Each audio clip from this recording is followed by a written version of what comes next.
Children, next we come to the welfare definition of economics given by Alfred Marshall. According to your syllabus, after Adam Smith's definition, you need to study the definition given by Alfred Marshall. Now what he says, let us first see the definition, then we are coming to the explanation part. Economics is the study of mankind in the ordinary business of life. Mankind is a very important word here in his definition, and ordinary business of life is another important section in his definition. He further mentioned that it examines that part of an individual and social action which is closely connected with attainment and use of material requisites of well-being. Attainment and use of material requisites of well-being. On one side, it's the study of wealth, and on the other, a part of study of man. Now, what he tried to mention, that he tried to bring out the welfare aspect in a community, a social aspect.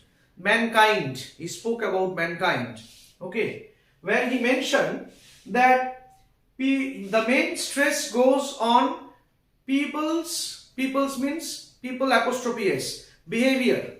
The behavior of people in their business of life. In their business of life, in the sense how to earn income. If we are coming to the features one by one, he is talking about the behavior of people, and it's only, though we know it's not only behavior of people which actually happens in an economy, but still he mentioned that the study of economics is such that the study of mankind and ordinary business of life means people, how they are engaged in earning, the methods of earning, and how they are engaged in methods of spending. So he gives stress on the income and expenditure. Okay, that's the ordinary business of life what he tried to mention. Next comes material welfare. Now when he considered welfare, he considered only material welfare. Material welfare means he considered only material welfare means how people are earning money, how they are spending, and how much they are satisfied, how much well-being is achieved by spending their income.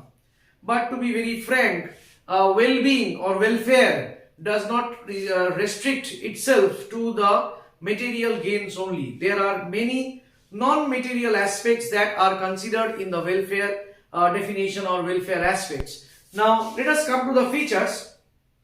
So he also gave emphasis on the requisites of well-being. Requisites of well-being, he again talked about how people are gaining wealth, not only wealth, but how they are gaining wealth and spending them for maintaining their well-being or welfare aspect. Now, main important thing is he tried to give stress in the earning and income and expenditure of people, and from that how well-being or welfare is being achieved. So from here comes out the problem, the criticisms of this definition. Though he tried to mention the welfare part, but still the non-economic activities or well-being, where different services like education, like health, like different activities which may not be non-economic, but they are considered as a part of welfare, those things were not considered. Let us come to the criticisms. Now we have told you that we need to learn 3 criticisms at maximum. I am explaining you 3 most significant criticisms. When you are writing in your classwork notebooks, these need to be updated in your classwork notebooks regularly after your class or with your class. So 3 points, these are the captions and the explanations as I am mentioning, along with the reference to your books. Definitely you need to read the textbooks thoroughly. From there, the basic explanation needs to be given as I am mentioning, also explaining here. Listen carefully, you can understand. Economics considered as social science. Now he has mentioned economics as social science in the sense that he mainly talked about the behavior of mankind, as I mentioned previously also. He did not talk about people in isolation, or no man can live in isolation, that we know that. He has to get engaged in different activities where other people are associated. But the study of economics is not always the study of the economy as a whole.